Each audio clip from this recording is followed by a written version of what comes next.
क्या आपको पता है शौच भी अन्न कहलाता है? इसे सुनकर चौंकिए नहीं।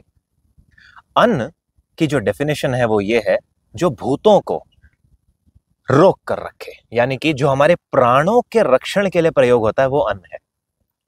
मैं नहीं कह रहा हूं, भगवत गीता में लिखा है, अध्याय 3 श्लोक नंबर 14 और 15। वो कहते हैं कि अन्न से प्राण बनते हैं, प्राणी की उत्पत्ति होती है। अन्न की उत्पत्ति वर्षा से होती है, वर्षा की उत्पत्ति यज्ञ से होती है, यज्ञ एक कर्म है, कर्म वेदों से है, और वेद जो है वो ब्रह्म वाक्य है, यानी कि आप कर्म से हट नहीं सकते, कर्म ब्रह्म वाक्य ही है, ईश्वर की बोली हुई बात ही है।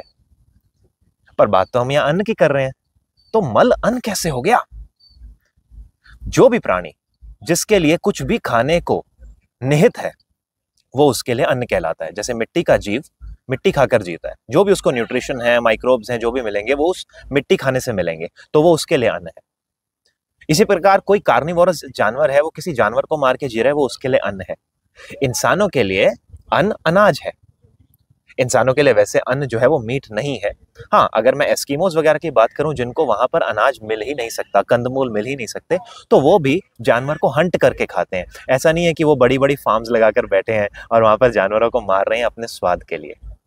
तो हर व्यक्ति विशेष के लिए उसका अन्न निहित है, और अन्न वो ही चीज है जिससे आपका प्राण बनेगा, और अन्न भी वो ही चीज है जिससे आपका मन बनेगा। जैसा अन्न वैसा मन, तो अपने अन्न पे बहुत ध्यान दीजिए। किसी और प्राणी का अन्न मत खाइए, हो सकता है वो उसके लिए बेनिफिशियल हो और आपके लिए घातक। बाकी और जानना है तो हमारी कथा सुनिए YouTube चैनल पे।